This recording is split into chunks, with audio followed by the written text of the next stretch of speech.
We're here today to talk a little bit about some of the wood carvings in our collection, but most specifically about Telly Rudzer, who was a craftsperson with the Works Project Administration. That's the WPA, and this was a program that was put together during the 30s to help put people to work. And she oversaw a number of crafts rooms throughout the state. Becky, why don't you tell us a little bit more about Telly Rudzer and kind of her early history? Most of what I know about Telly Rudzer comes from other members of the Flickertail Woodcarvers. So we still have a surviving charter member, Clara Yonker, who actually knew Telly and worked with Telly, and she's got lots of fun stories about her. So sometimes she would carve using different knives, so knives like this, where you have a flat edge for carving. She would also use more chisels and gouges, so a straight shafted thing where this has a cutting edge on the side, the chisels and gouges would have a cutting edge on the very front of it. And she could do amazing things with those few tools. So she would make the marionettes, she did a ton of Scandinavian carving, she would make little things out of every scrap of wood possible. Clara told me that she wouldn't let anything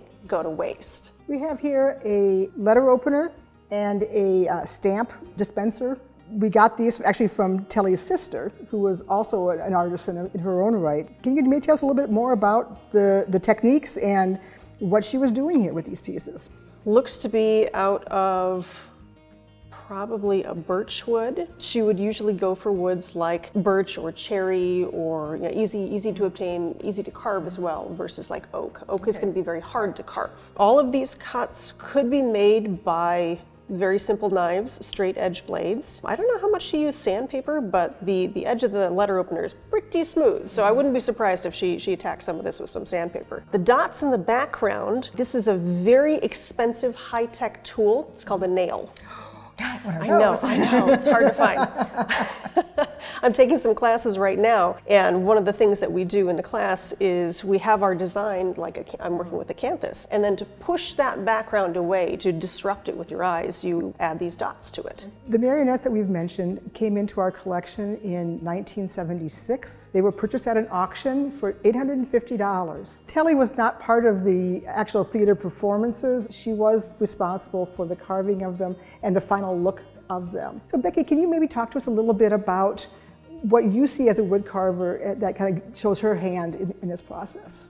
All of the marionettes seem to have a very similar base form to them, where they have a body. Some of them have articulated legs and arms. In the case of Eliza, she has these wonderfully hinged legs in here. The wood looks to be a pine. The feet would have little hinges down here, so as they walked across the table, they would clomp, clomp, clomp. And on the bottom here, you can actually see a little bit of, it's probably pewter or lead, attached to the base of here, so that the feet are heavy, so it's going to weigh it down, keep it from swinging around. She actually has separation of a lot of the digits. Sometimes you do that to show delicacy in the case of your female figures, but it is a risk when you do that because it is going to weaken the strength of your piece. The face has been really sanded down, painted. There's not a lot of tool marks at all on there except for a little bit on the eyes you can kind of see.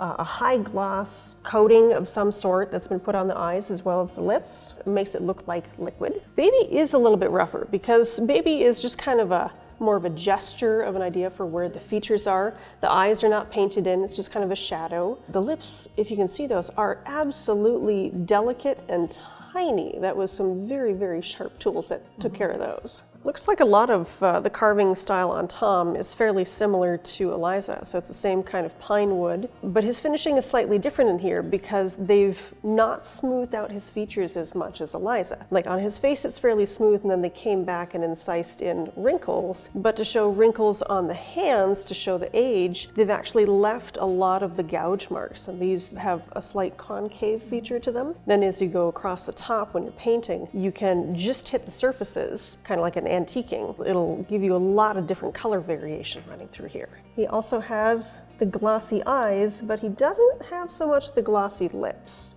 Sadly, I never had the chance to meet Telly. She passed away before I was born, but the stories of her live on through the Flickertail Woodcarvers and her lessons that she certainly taught us. The carvings, the marionettes, all of her techniques, it's nice to see her legacy continue on.